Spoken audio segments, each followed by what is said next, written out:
Hey everyone and welcome back to the beyond talks. तो ये video हमारी last video की एक कंटिन्यूएशन वीडियो टाइप तुम समझ सकते हो, क्योंकि लास्ट वीडियो के बाद मुझे बहुत लोगों ने पर्सनली डीएम करके और वीडियो के नीचे कमेंट करके पूछा था कि what exactly happened to you that you started to believe in this type of things. तो मेरे साथ ऐसा कुछ अजीबोगरीब चीज़ें 2-3 बार हो चुकी है, तो उसमें से आज एक स्टोरी मैं आप लोगों को बताने जा रहा हूँ। अब अगर तुम्हें समझ नहीं आ रहा कि मैं क्या बोल रहा हूँ तो हमारी लास्ट वीडियो एक बार जाके देख लो, तुम्हें ठीक समझ में आ जाएगा। तो without any more delay let's begin.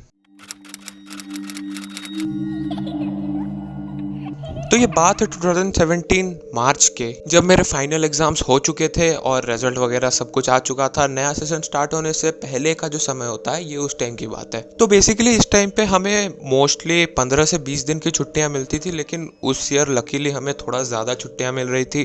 तो मैंने सोचा कि इस बार तो यार लंबे वेकेशन पे जाएंगे। और यूजुअली उस समय पे हम लोग फुल फैमिली जाया करते थे वेकेशन पे। और उसी साल पता नहीं कहाँ से पापा को और मम्मी को दोनों को कहीं जाना पड़ गया, और वो भी एक अनएस्टिमेटेड टाइम के लिए। मतलब पता नहीं वो उनको कितना टाइम लगेगा, वहाँ क्या काम से गए थे पता नहीं। तो भाई मेरा तो पूरा का पूरा मूड का कबाड़ा हो गया था कि लंबा वेकेशन भी मिला है, घूमने जाने का मैंने इतना अच्छा प्लान बनाया था, लेकिन अब इसके कारण जा नहीं पाएंगे। तो मैं बोल रहा था मैं यहाँ अकेले रह लूंगा, आप लोग जाओ जहाँ जाना है आप लोगों को। लेकिन नहीं, उन लोगों ने मिलकर डिसाइड किया कि मुझे छोड़ देंगे दादा दादी के पास। तो अगर मुझे दादा दादी के पास छोड़ देता है तो इससे उन्होंने सोचा कि मेरा घूमने का घूमना हो जाएगा, और वो अनएक्सपेक्टेड टाइम के लिए जा रहे हैं तो जितना भी टाइम लगे क्या फ़र्क पड़ता है, दादा दादी के पास तो हूँ मैं। बट पर्सनली यार मेरे को यह जाना बिल्कुल पसंद नहीं था। ऐसा कुछ नहीं है कि मुझे मेरे दादा दादी पसंद नहीं है कि कुछ, मुझे इसलिए पसंद नहीं है क्योंकि मुझे जाना था एक्चुअली एक ट्रिप पे। अब उसके जगह मुझे दादा दादी के पास छोड़ रहे हैं, और वहाँ ऊपर से मेरे एज का कोई है नहीं, मुझे कंपनी मिलने वाला नहीं है। मैं अकेले वहाँ क्या करूँगा 15-20 दिन। लेकिन अब क्या कर सकते, जाना तो पड़ेगा। इसलिए मैंने अपना बोरिया बिस्तर उठाया और चल दिया। तो उसके बाद जब मैं वहाँ पहुँचा तो मतलब it was completely a different environment, क्योंकि मैं वहाँ 6-7 साल के बाद गया था। और जहाँ पे मेरे ग्रैंड पेरेंट्स का घर है वो एक्चुअली शहर से थोड़ा सा दूर है। तो मतलब कि एक बहुत शांत जगह थी वो पहले से, लेकिन मैं 6-7 साल पहले जब गया था तो बहुत शोर शराबा आस पड़ोस में हुआ करता था। लेकिन इस बार जाने के बाद तो पूरा शांत ही था। तो अब क्या कर सकते हैं, पहुंच तो गया था मैं। अब किसी तरह 15 दिन तो निकालने थे मेरे को वहाँ। तो बस गया अपना, मतलब वही नॉर्मल रूटीन था। दादी का तो बोरिंग सा रूटीन हुआ करता था, रात को जल्दी सोना सुबह जल्दी उठना, यही सब उनका रूटीन हुआ करता था। तो शुरू के 3-4 दिन तो मैंने मतलब मूवीज और फिर गेम्स खेल खेल के निकाले फोन के थ्रू। तो मैं यूजुअली ऐसे दिन भर घर में ही पड़ा रहता था, लेकिन उस दिन अब बोर हो गया था इतना, तो मैंने सोचा शाम को चलते हैं, थोड़ा ऐसे ही खुद ही घूम फिर के आ जाते हैं चल फिर के। तो मैं बस ऐसे शाम को जब टहलते टहलते थोड़ा ऐसे निकल गया, 6:30-7 बजे तक निकला था। तो जब 9 बजे मैं घूम ही रहा था, ऐसे वही थोड़ा आगे चला गया था मार्केट की तरफ। तो जब मैं घूम रहा था तो 9 ही बजे होंगे, मुझे घर से फ़ोन आया। मतलब मेरे दादाजी ने मुझे फ़ोन किया और पूछा कि कहाँ हो इतनी रात तक। तो मैंने बोला मैं बस इतने ही थोड़ा घूमने आया हूँ इधर मार्केट में। तो इतनी रात का 9 ही तो बजे हैं। तो एक्चुअली उनके लिए 9 बजे रात मतलब बहुत डीप नाइट हो चुकी थी, और उन्होंने मुझे बहुत स्ट्रिक्टली कहा कि अभी के अभी जहाँ भी हो तुरंत घर आओ। तो मैं जहाँ भी था तो फिर मैं वहाँ पर से निकला, मैं रिक्शा वगैरह ढूंढने लगा कि भाई अब घर तो जाना है। अब वहाँ तो गाड़ी वाड़ी नहीं था मेरे पास। तो भाई अब जिस भी रिक्शा वाले को पकड़ो वो तो बोल रहा है कि नहीं भाई हम नहीं जा रहे हैं, हमको नहीं जाना, बहुत लेट हो गया, अब घर जाना है, खाना खाने जा रहे हैं। कुछ ना कुछ बहाना सबके पास था। मतलब लिटरली मैं जैसे मुझे जहाँ जाना था उस जगह का नाम था फैक्ट्री रोड। मेरा मतलब दादी का उसी जगह पे है। तो मैं जैसे भी किसी भी रिक्शा या ऑटो वाले को बोल रहा था मुझे फैक्ट्री रोड जाना है, भाई तुरंत मुंह पे मना कर दे रहे थे। मतलब कोई नेगोशिएशन भी नहीं कर रहा है। मैंने बोला हाँ ज्यादा ले लेना, चल दो, छोड़ दो मेरे को। तो वो लोग बोल रहे हैं भाई जिंदा वापस आना है, क्यों बनवा रहे हो मेरे को। बोला भाई ये क्या बात हुआ, जिंदा क्या, मैं भूत दिखता हूँ क्या। और मैं लिटरली 6-7 किलोमीटर दूर आ गया था, तो चल चल के वापस जाना बहुत ही अनरीजनेबल था। लेकिन फिर भी मेरे पास दूसरा कोई चांस नहीं था, और तो मैं चल चल के जाना स्टार्ट कर दिया। तो मैं थोड़ी दूर चलाऊंगा, लगभग 1 किलोमीटर लगभग मैंने चल दिया रहेगा। तो मुझे एक दूर पर एक बाइक पे बैठे हुए एक भैया दिखे। वो भैया मुझे देख के हंस रहे थे। अब भाई मेरे को लगा मेरे क्या लगा है, मेरे शरीर में हंस क्यों रहा है भाई ये। तो मैंने जाके पूछा क्या हो गया, अब हंस क्यों रहे हो। तो उन्होंने कहा कुछ नहीं, जैसे ही हंस रहा हूँ, मेरा मन हो गया हंसने का, मैं हंस रहा हूँ। तो मैंने देखा भाई बंदे के पास बाइक है, इसको किसी तरह घर छोड़ने के लिए कन्विंस कर लेता हूँ, ये भाई घर छोड़ देगा, मैं बच जाऊंगा। तो मैं खुद जो डरा हुआ था, मैं उसको खुद बोल रहा हूँ भाई यहाँ पे इलाका ठीक नहीं है, चलो चलो घर चलो, और कहाँ रहते हो आप? तो उन्होंने कहा फैक्ट्री रोड। तो फिर मैंने सोचा भाई अब तो हो गया, अब तो घर चलते हैं। तो मैंने बोला कि हाँ मुझे भी ड्रॉप कर दो उस तरफ और आप भी घर चल लो। तो मैं उसको इतनी बातें बोल रहा हूँ, वो बस मुझे देख के स्माइल कर रहा है और मैं उसके बाइक के पीछे बैठ गया, बोला चलो चलो।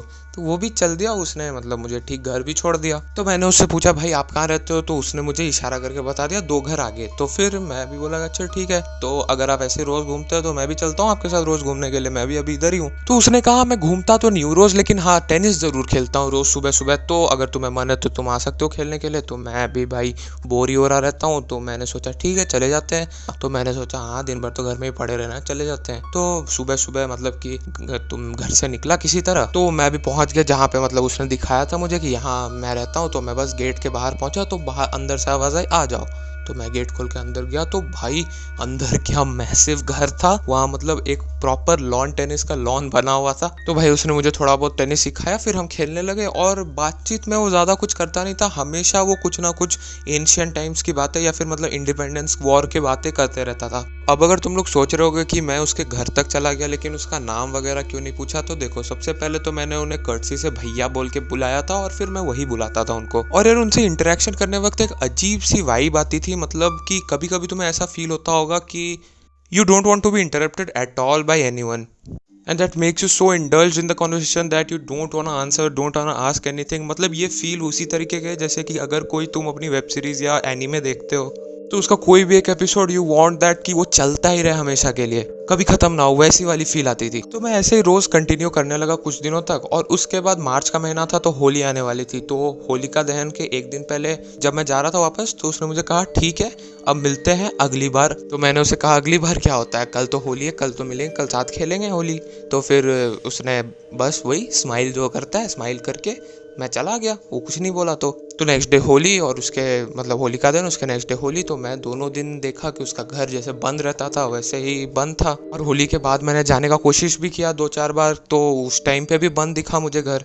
तो मैंने एक दिन अपने दादा दादी से पूछ लिया कि ये जो 2 घर छोड़ के रहते हैं वहाँ मतलब क्या हुआ, कौन रहता है वहाँ जो होली के पहले था अब चला गया। तो मैंने दादा दादी को घर दिखाया कि हाँ यही वाला घर है, तो ये इधर कौन रहता था।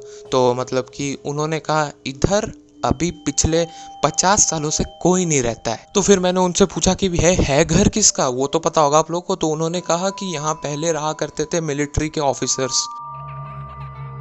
और बातचीत में वो ज्यादा कुछ करता नहीं था, हमेशा वो कुछ ना कुछ इंडिपेंडेंस वॉर के बातें करते रहता था।